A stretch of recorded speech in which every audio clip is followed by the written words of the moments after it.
Kamusta mga ate, kuya, beshi? Si Chari po ito mula sa The Sun, Moon, Stars, PH Tarot. Ipapaalam ko lang po na ito po ay isang general read o pangkahalatang pagbabasa at maaring hindi lahat ay magtugma sa inyong sitwasyon. I-check din nyo ang inyong Moon, Rising at Venus sign. Baka doon mas tumugma ang read para sa inyo. At kung ang mensahe ay tama sa inyo, paki-like lang po at mag-subscribe kung hindi pa ninyo ito ginagawa. Okay, mag-umpisa na po tayo.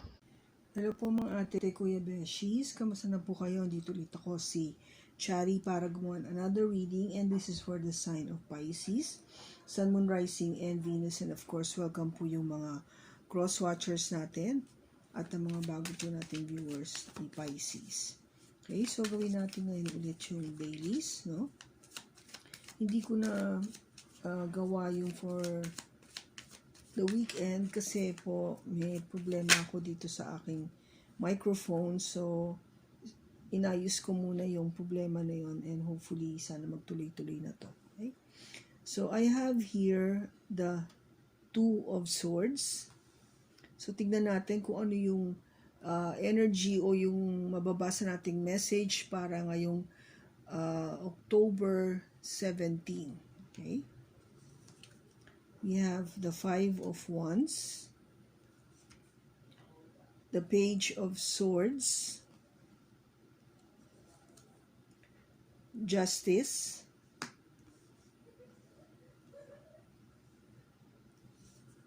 and the Fool.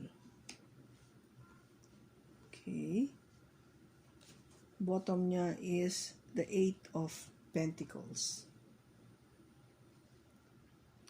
Pisces, ang nakikita ko dito is you've been working very hard.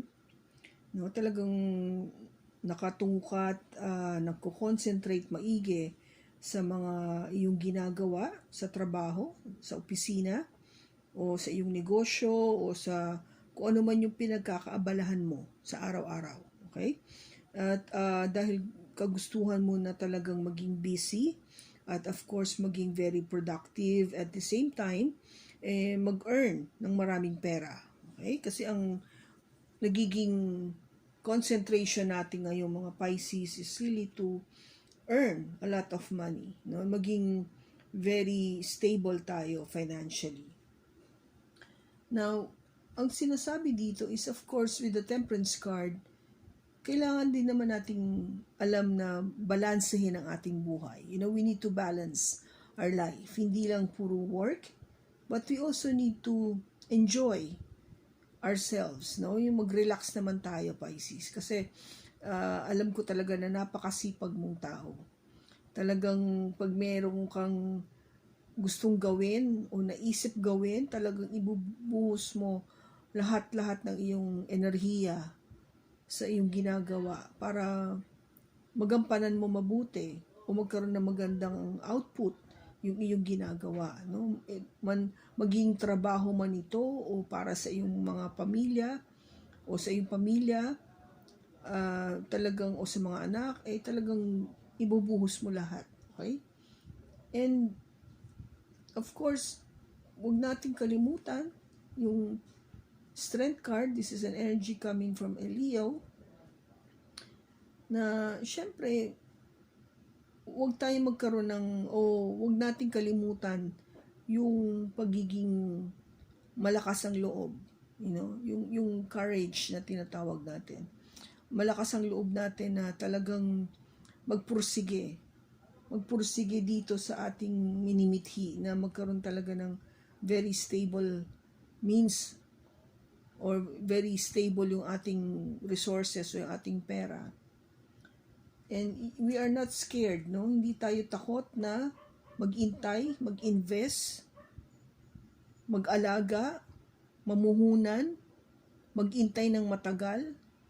No? Basta makamit natin lang yung gusto nating mangyari. Kasi eventually, we wanted that solid foundation. We wanted that happiness. Yung magiging stable tayo. At the end of the day, gusto natin makita na talagang we are stable. Na talagang nararapat lang para sa ating mga Pisces na ito yung ating minimithi na magkaroon ng seguridad sa buhay with or without that person in our life, okay? Maging single ka man o may kasama ka sa buhay, you have your partner, you have your person, you have your husband or your wife. It doesn't matter, but the point is, gusto mo talagang stable ka. Now, with the Two of Swords, meron kang hindi pa rin madesisyonan, okay? In your daily living, no? Sa araw-araw natin. Meron kang parang pinag-iisip-isipan dyan. And it has something to do with a conflict, no? Isang kaguluhan o isang intriga or sabihin natin na merong dito, parang may nag-influence nitong kaguluhan na ito.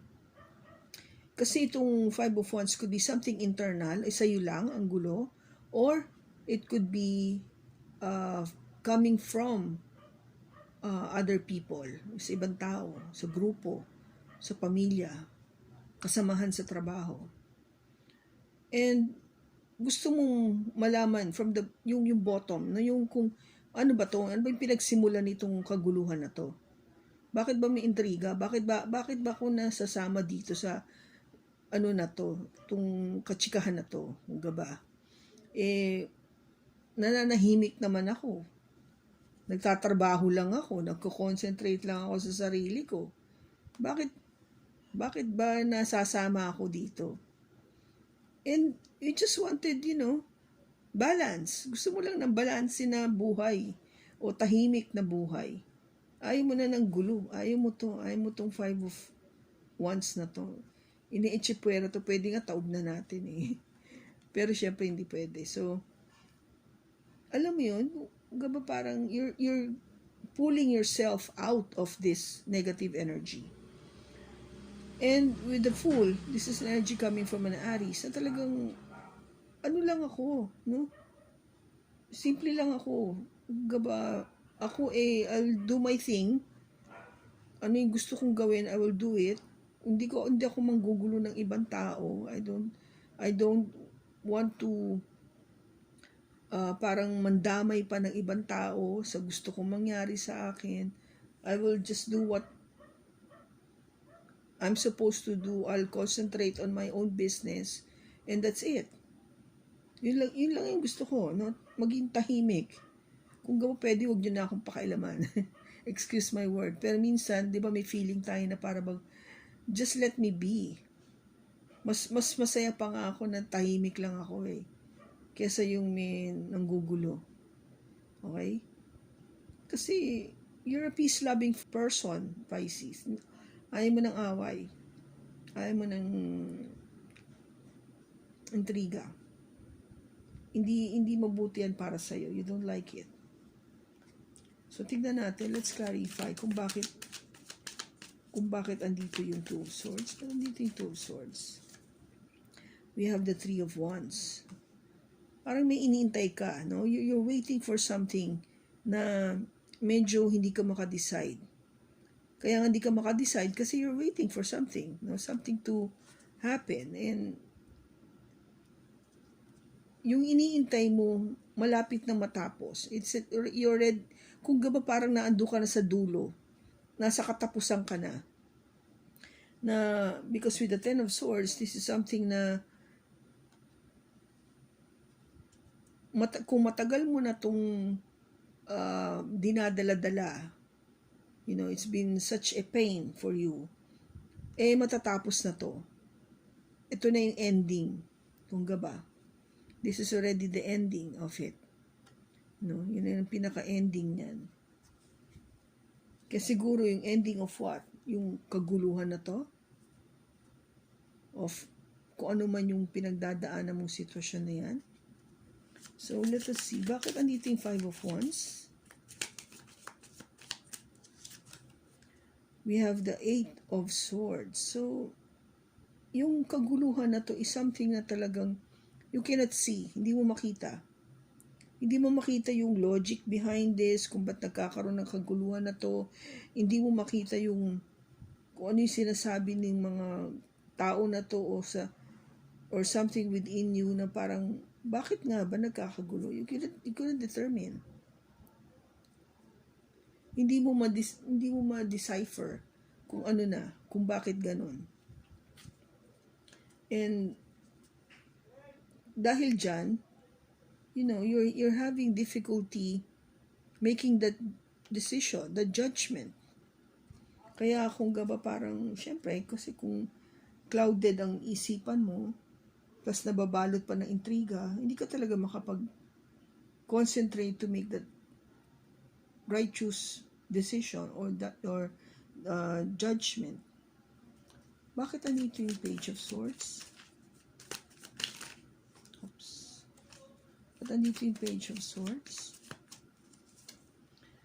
We have the Knight of Cups.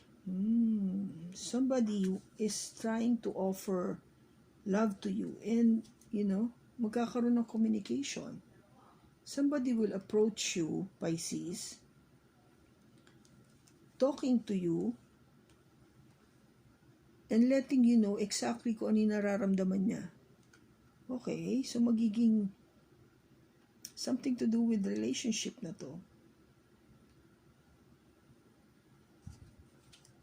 Na hindi mo inaasahan na mag-uusap kayo. Maybe this is somebody na matagal na kayong walang communication o hindi talaga kayo nag-uusap. And then out of the blue, bigla siyang bang, I want to talk to you. I need to let you know something. I like you. No? May marireceive ka kasing message. I can see that this person will be sending you a message. Wanted to talk to you. Or maybe ask for an apology. Baka kasi nga mayroong conflict before. Kaya gusto niya i-clear out yung conflict na yon, which is something na hindi mo naiintindihan kung bakit nagkaroon ng conflict. And sa totoo lang, Pisces, this must be something that you've been waiting for such a long time. Kaya kung gaba they're saying na this is already up to its ending, no? Patapos na siya o mangyayari na to. Bakit andito yung Justice? We have the Hangman. Energy mo, Pisces. Now, you wanted to have balance, no? You wanted na maging maayos ito. But things seems to be parang you're not sure. You're not sure of this kasi you're busy working, with the Eight of Pentacles. Kung gaba you don't have time for love. You don't have time for love. Kaya kung gaba parang wala lang, hindi mo to pabinibigyan ng ganong energy. Maybe this justice is something to do with, this person might ask you, maybe that yung forgiveness nga, ma-clear out itong conflict before, and this person has now the balls to tell you kung ano yung nararamdaman niya, and eventually wanted to get into a relationship with you. But ikaw, wala ka lang. Alam mo yun? Wala lang kasi ang concentration mo ay nasa trabaho. Now, ba't andito yung Fool? Ba't andito yung Fool? This wants to come out. We have Temperance. Now, ang sinasabi dito, this is an energy coming from a Sagittarius. Ang sinasabi dito,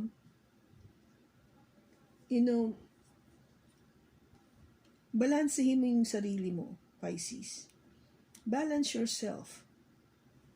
Hindi pwedeng, sabi ko nga, di ba, nung umpisa, hindi pwedeng laging lang trabaho o nakakonsentrate ka lang dito sa trabaho. Dadating yung time that you need to look at this matter. Look at this Ace of Cups. Look at this relationship coming in.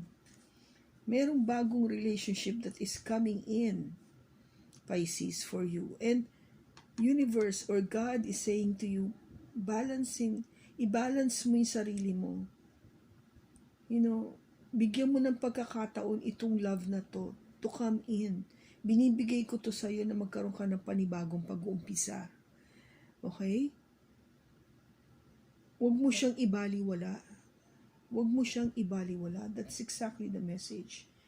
Kasi parang, what is there to be holding tightly, di ba? Kasi konti pa lang yung pera mo. You're trying your best to, hold on to your money kasi you wanted, to be able to relax. Pag dumating yung time na you wanted to, you have the money to spend. But you are the Queen of Cups, Pisces. You need love. You need relationship. You need to love and to be loved. Yun ang totoo. Kaya, kung gaba parang, wag mong alsin yung karapatan na yon o yung pagkakataon na yon na umibig muli.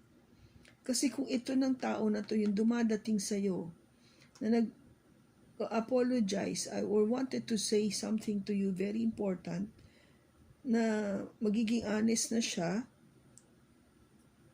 ang sinasabi dito, bigyan mo ng pagkakataon.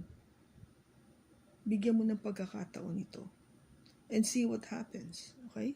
Kasi kung before is wala, malungkot ka, magulo, wala na yan, tapos na. You're already at the end of the cycle. Tapos na tong gulo, yung something na you're not sure about, something na nag-iintay ka, na something na hindi mo maintindihan, wala na yan, tapos na yan, past na yan. Andito ka na sa present moment, which is somebody's coming in and will be talking to you and wanting to have a relationship with you. Okay, Pisces? So, tingnan natin, sa mga susunod pang reading, kung merong developments ito, but sa mga Pisces natin na who seems to be, walang relationship ngayon, this is something to look forward to, okay? So, I hope na nakatulong ito sa Pisces. This is our reading for October 17, 2023. Maraming salamat sa pagsama mo sa akin. Sa susunod po muli, ingat ka and God bless.